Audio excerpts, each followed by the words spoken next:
Hello प्यारे छात्रों, कैसे हैं आप लोग। सर्वोत्तम नीट में आपका स्वागत है। और भी आपका एक दो दिन कम होते ही जा रहे हैं और 7 मई के लिए वेट हमारा बना हुआ है। आप परेशान ना हो, आपका पेपर अच्छा जाएगा, ये मेरी गारंटी है आपसे।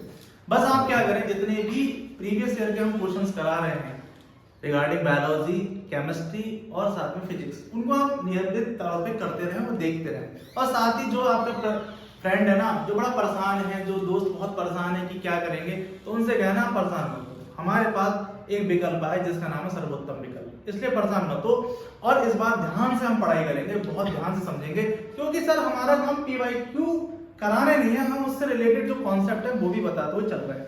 और इसी सीरीज में अब हमारे सामने एक नया चैप्टर जुड़ा है जिसका नाम है मोशन इन स्ट्रेट लाइन, ठीक है, जिसको बोलते हैं सरल रेखा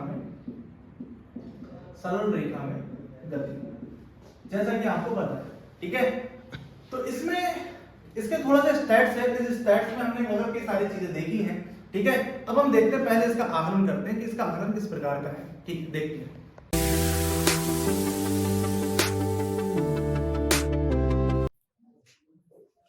तो प्यारे बच्चों, अगर ध्यान से देखें तो इसमें आपको पता होगा कि पहला टॉपिक है, तो याद रखिएगा, इस माध्यम से आप पहले समझ लीजिए कि डिस्टेंस है, यानी कि इसको बेसिकली आप दूरी बोलते हो।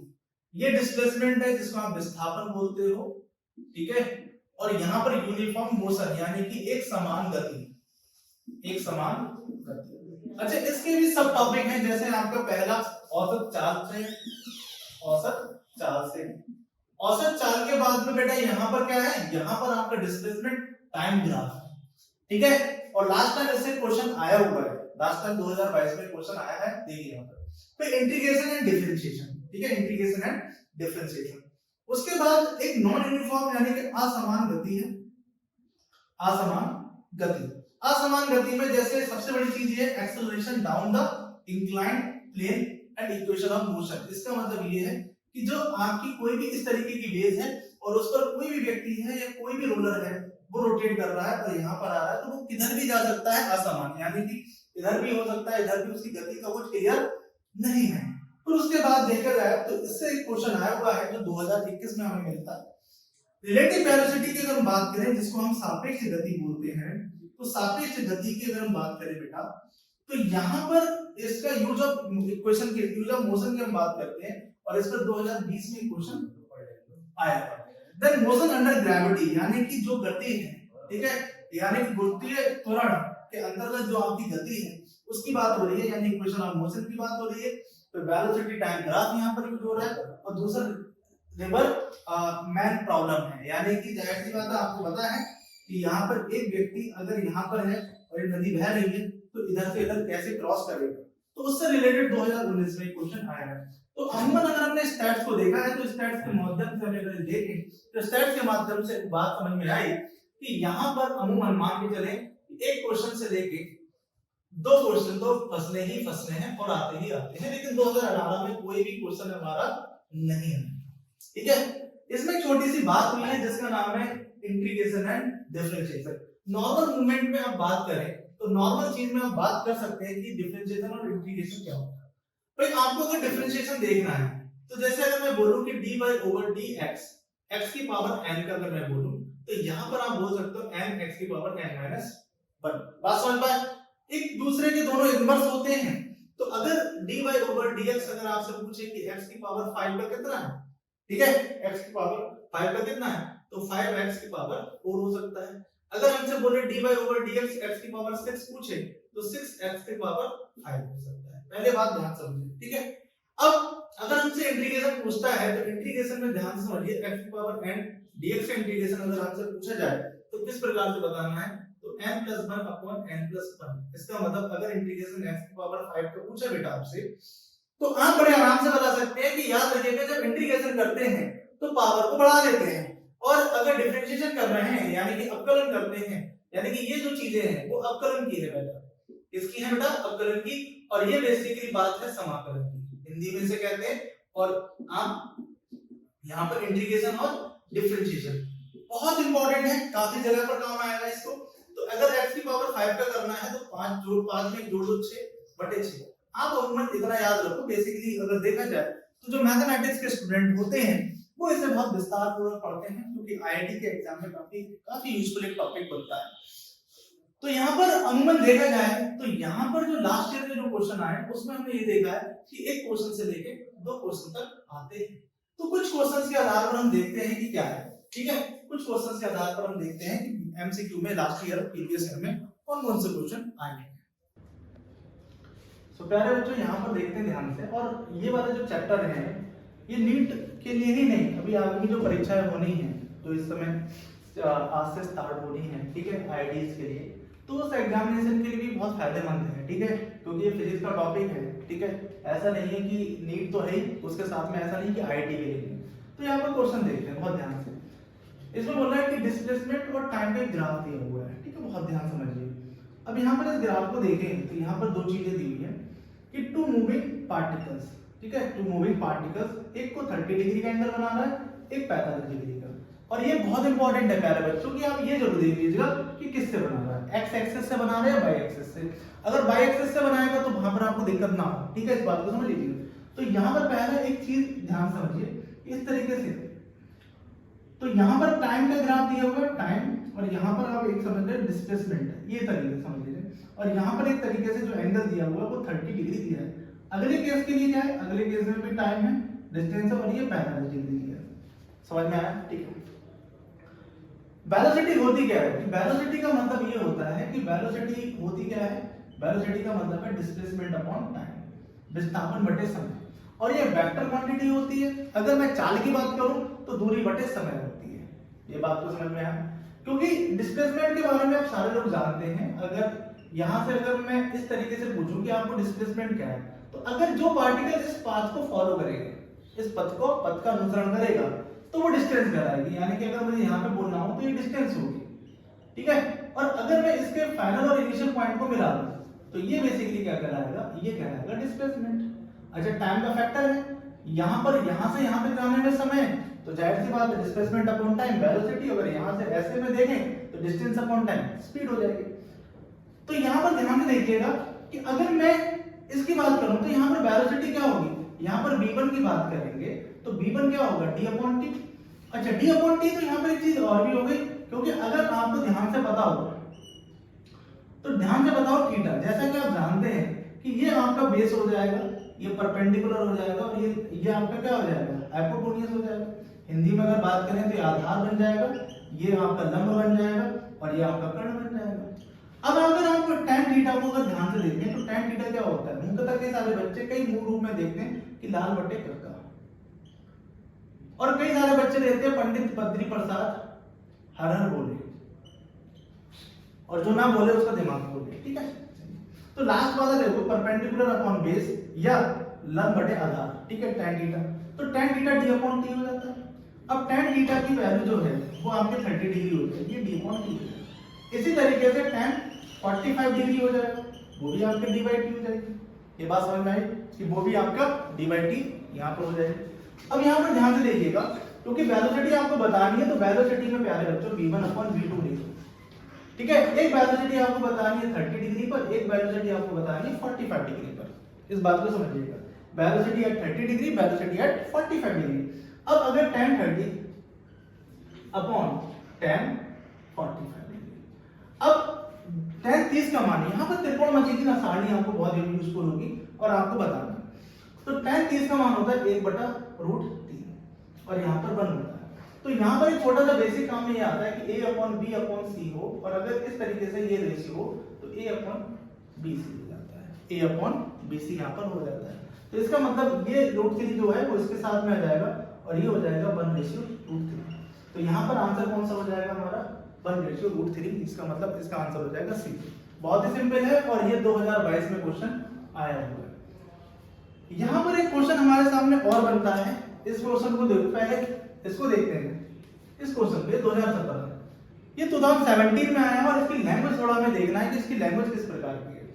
फिर बाद में इसको हम देखते हैं कि प्रीति रीच द मेट्रो स्टेशन। प्रीति जो है वो मेट्रो स्टेशन पर रीच करती है, ठीक है। और इस समय मेट्रो स्टेशन तो बहुत चल रहा है, इस समय समझ लीजिए मेट्रो स्टेशन इस समय आप समझिए इतना भयंकर रूप से वायरल है, ठीक है, कि कुछ भी लोग कुछ भी पहन के आ रहे हैं। चलिए, उनका संवैधानिक अधिकार है, ऐसा नहीं है, लेकिन ऐसा मत करिए कि दूसरे वालों को भी दिक्कत हो। चलिए, फिलहाल ये मेट्रो स्टेशन आया इसलिए कि प्रीति रीच द मेट्रो स्टेशन, पहले लैंग्वेज पढ़ी कि प्रीति मेट्रो स्टेशन रीच करती है। एंड फाउंड द एस्केलेटर, कि प्रीति अगर कोई भी मेट्रो स्टेशन जा रही है, प्रीति यहाँ से कोई भी मेट्रो स्टेशन गई और मेट्रो स्टेशन यहाँ पर गई और उसने एक एस्केलेटर को देखा, जो एस्केलेटर इस प्रकार से जो देखा ना आपने, जो अपने आप की सीढ़ियां चलती हैं उसको बोलते हैं escalator was not working. Escalator जो थी वो वर्किंग नहीं कर रही थी क्योंकि इसमें रोलर नहीं चल रहा है। She walk up the stationary escalator, तो उसने बेसिकली एक एस्केलेटर है उसके बगल में जो लगी है वो वहां पर उससे यूज करना शुरू करा। She walked up to the escalator in the time t1। अब वो यहाँ से क्या करेगी, यहाँ से जाना शुरू करेगी और तब वो टाइम जो लेगी यहाँ से ऊपर की तरफ, तो वो टाइम t1 लेगी। और अदर डे जब वो दूसरे डे पर आती है, if she remains stationary on the moving escalator, बहुत ध्यान से समझना, she remain stationary on the moving escalator, ठीक है, then the escalator takes her up in time t2। तो दूसरी बार जब जाती है तो उसे टाइम t2 लेगी। The time taken by her to walk up on the moving escalator will be, अगर ये बोल रही है कि the time taken by her to walk up to the moving escalator, अगर मूविंग एस्केलेटर होती तो उसे कितना समय लगा होता, हम मान लेते हैं, ठीक है, कि कितना समय लगा होता, तो हम मान लेते हैं let the distance d be taken by the Preeti. हम मान लेते हैं कि d, भाई जाहिर सी बात है क्योंकि स्पीड इसका वेलोसिटी बराबर डिस्टेंस अपॉन टाइम होता है, स्पीड अपॉन, तो यहां से यहां तक जाने में प्रीति को d डिस्टेंस यूज करना पड़ता है, यानी कि d डिस्टेंस हमें d डिस्टेंस यहां पर यूज करेंगे प्रीति, ठीक है, मान लेते हैं। अब यहां पर क्या है कि ट्रैवल करते हैं और वहां पर एस्केलेटर को टाइम लेता है, एस्केलेटर यानी कि यहां पर जब एस्केलेटर नहीं जाता है तो स्टेशनरी है, तो वहां पर t है, यानी Preeti travel up the stationary escalator, मतलब जो हमारा जीना होता है, जो हमारी सीढ़ी होती है, हम उसकी बात कर रहे हैं, उसमें d डिस्टेंस को t1 टाइम लेता है। Velocity of Preeti with respect to escalator कितना हो जाएगा, यहां पर हम वेलोसिटी निकाल सकते हैं v1 बराबर d upon t1, clear, any problem, no problem. Then उसके बाद since the distance is same, distance तो सेम रहेगी होगी ना, अगले दिन भी डिस्टेंस तो सेम रही होगी, लेकिन टाइम अलग होगा, ठीक है। When Preeti stand on the moving escalator, तो T2 है तो velocity of the escalator elevator with respect to ground, with respect to ground, तो V2 की वैल्यू हो जाएगी d by T2, यानी कि एलिवेटर पे ये T2 होगी। अब उसने बोला कि नेट वेलोसिटी ऑफ द प्रीति कितनी होगी, तो नेट वेलोसिटी होगी b v1 plus v2। अब यहाँ पर वैल्यू रख सकते हैं d अपॉन t1 और d अपॉन t2 लिख सकते हैं ना, भाई d upon t1 plus d upon t2 और ये d अपॉन t हो जाएगा। तो फाइनल कंडीशन में d तो दोनों में कॉमन रहा ना, अब इंपॉर्टेंट चीज ये है जब d कॉमन होगा तो 1 upon t equal to 1 upon t1 plus 1 upon t2, ये बात समझ में आई आपके। अब यहाँ पर आपको क्या करना है, आपको टोटल टाइम निकालना है, तो भाई इसका एलसीएम ले लो ना, इसका एलसीएम लेंगे तो इसका 1 अपॉन t इक्वल टू कितना हो जाएगा t2 plus t1 upon t1 into t2, तो t बराबर हो जाएगा t1 t2 upon t1 plus t2। ऐसा कोई हादसा आपको इस ऑप्शन में दिखता है? यस, एक हादसा हुआ, एक हादसा हुआ, एक हादसा हुआ, ये ऑप्शन हुआ, ठीक है। अगर आप ये जल्दीबाजी मारते हो तो गलती हो जाती है। देखो ध्यान से, यहाँ माइनस है, कभी याद मत रखना एंटी वाले हैं भाई, बहुत सारे डॉक्टर को ना वो जस्टिफाई करते हैं कि कौन एमबीबीएस करने कहाँ से जाएगा, ध्यान से, तो जल्दीबाजी में गलती ना करें, जल्दीबाजी में, ठीक है। यहाँ पर माइनस है, ऐसे कई सारे दिन रखते हैं क्योंकि ओएमआर सीट होती है आपकी, ये आपका ऑनलाइन टेस्ट नहीं हो रहा है, यहाँ पे ओएमआर सीट है और एक बार गोला भरती है फिर दिक्कत होती है, ठीक है। फिर ये है, देखो ध्यान से, t1 t2 t1 t2 plus t1, तो this is the correct answer, ठीक है, ये आपका फाइनल आंसर आता है। तो यहाँ पर ध्यान से देखना, इस क्वेश्चन में कुछ नहीं था, जस्ट लैंग्वेज थी, जिस लैंग्वेज को आपको पढ़ना था और उसे एक एक करके करना। तो याद रखिएगा, देखिए क्वेश्चन करने का सबसे बढ़िया तरीका है फिजिक्स में कि आप स्टेप बाय स्टेप उसको पढ़ें, एक से यहाँ से लेके यहाँ तक करोगे ना तो कभी नहीं होगा, मेरी बात ध्यान से, स्टेप बाय स्टेप आप क्वेश्चन को करें और जहां आपको कोई दिक्कत नहीं होगी। अब यहाँ पर चीज क्या है, यहाँ पर चीज देखिए ध्यान से, यहाँ पर क्वेश्चन ये बोल रहा है इफ ए कार रेस्ट, एक कार है जो बेसिकली किसमें रेस्ट में है, ठीक है। रेस्ट का मतलब है u की वैल्यू 0 होगी, कभी भी इस बात को याद रखिएगा, क्योंकि यहाँ पर आप देखते क्या है, एक्सेलरेट यूनिफॉर्मली, यानी कि एक्सेलरेशन यानी कि u की वैल्यू जो है वो कांस्टेंट है, to a speed of 144 kilometre per hour in 20 second, यानी कि 144 किलोमीटर प्रति घंटे की जो रफ्तार है वो 20 सेकंड में पार कर लेती है। It cover A distance of, तो वहां पर वो ये बोलना चाहते हैं तो टोटल हमारा डिस्टेंस कितनी होगी, ये आपसे पूछ रहे हैं। तो इंपॉर्टेंट चीज है कि हमें पहले जो वेलोसिटी जो मोशन से रिलेटेड इक्वेशंस है वो हमें पता होना चाहिए कि b बराबर u प्लस at। देखिए इसमें ध्यान रखना t का कॉन्सेप्ट आ रहा है, s बराबर ut plus half at square, इसमें भी t का कॉन्सेप्ट आ रहा है। एक इक्वेशन होती है b square plus u square plus 2as, इसमें बेसिकली t का कॉन्सेप्ट नहीं आ रहा है मेरे भाई, यही इक्वेशन आपकी लगेगी। अब आपको कुछ नहीं करना है, अब आपको इंपॉर्टेंट चीज क्या है बहुत ध्यान से समझिए। जब ये लगाएंगे तो ये u स्क्वायर इधर जाएगा तो ये आ जाएगा b square minus u square, अब ये 2a बेसिकली नीचे चला जाएगा 2a और यहाँ पर ये आ जाएगा s। इस बात को समझिए, किसी भी न्यूमेरिकल को, किसी भी इस तरीके के क्वेश्चन को आप डाटा निकाल करके इस प्रकार से करते हैं, यही तो बहादुरी का काम है। अब आपको ये बताइए u स्क्वायर यानी कि रेस्ट कंडीशन में इसकी वैल्यू आपको गिवन, इसकी वैल्यू तो 0 है। अब वेलोसिटी आपको गिवन है, वेलोसिटी कितनी दी है 144 किलोमीटर प्रति घंटा, इस बात को समझिए। 144 किलोमीटर पर आवर आपको गिवन है। अब आपको ये बताइए 144 किलोमीटर पर आवर है, अब आपको बेसिकली क्या करना है, यहाँ पर थोड़ा सा यूज करना है, क्या पेशेंस। क्या यहाँ पर देखिए 2a है, आपके पास एक्सेलरेशन है, क्या आपके पास एक्सेलरेशन है, नहीं है तो उसको यूज करें। अब यहाँ पर बात करें कि 144 आपको वेलोसिटी दी हुई है, तो 144 किलोमीटर पर आवर दी हुई है, इसे मीटर पर सेकंड में कन्वर्ट करें तो मीटर पर सेकंड में 5/18, ठीक है 5/18 होती है, ठीक है। आप बेसिकली मीटर पर सेकंड में करें, तो जब मीटर पर सेकंड में करेंगे तो 18 के पहाड़े में आपको ये देखना है तो क्या होता है, ठीक है। अब 18 के पहाड़े में देखेंगे, ठीक है 8 टाइम जाएगा, 8 पंजे होते हैं 40, तो 40 मीटर पर सेकंड, यानी कि जो वेलोसिटी है वही आ जाएगी। अब वेलोसिटी आने के बाद आपको एक्सेलरेशन निकालनी है। यहाँ पर एक्सेलरेशन किस प्रकार से निकालेंगे, हम इस यूनिट का यूज करेंगे। तो b बराबर है, तो b आपका ऑलरेडी आ चुका है, b बराबर u प्लस at है। अब t की वैल्यू आपको 20 सेकंड दी है, इसकी वैल्यू 40 दी है, तो 20 दूनी 40, यानी कि a की वैल्यू हो जाएगी 2, a की वैल्यू आपके पास कितनी हो जाएगी 2।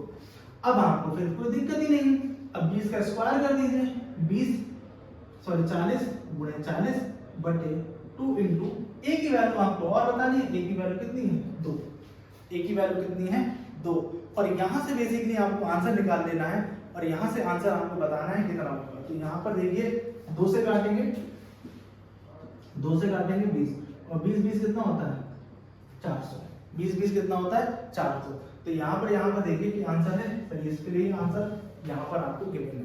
तो सर देखिए यहाँ पर हमने क्वेश्चन देखे जो कि बेसिकली क्या है कि कोई भी बच्चा करेगा तो उसे थोड़ी सी तकलीफ होती है, तो यहाँ पे तकलीफ वाली बात नहीं है, हम है ना यहाँ पे, हम आपकी तकलीफ को दूर करने हैं। हम एमसीक्यू आपको बेसिकली करा रहे हैं तरीके से, तो वो भी पूरा प्रॉपर जिस तरीके से जस्टिफिकेशन है उस तरीके से। देखिए पीछे सॉल्यूशन आपको मिल जाएंगे, लेकिन इंपॉर्टेंट क्या है कि उस सॉल्यूशन को आपको समझना है कि वो सॉल्यूशन किस प्रकार के दिए। सर ये सीरीज आपको बहुत इंपॉर्टेंट है, बहुत ज्यादा आपको यूजफुल होने वाली है। तो सर इस पार्ट को मैं 2 पार्ट में डिवाइड करूंगा। एक पार्ट में मैंने आपको समझा दिया, दूसरे पार्ट में हम रिलेटिव मोशन और नॉन यूनिफॉर्म वेलोसिटीज के बारे में बात करेंगे, ठीक है। जस्ट पूरा वीडियो देखिए, बहुत ध्यान समझिए, उसको सॉल्व करिए।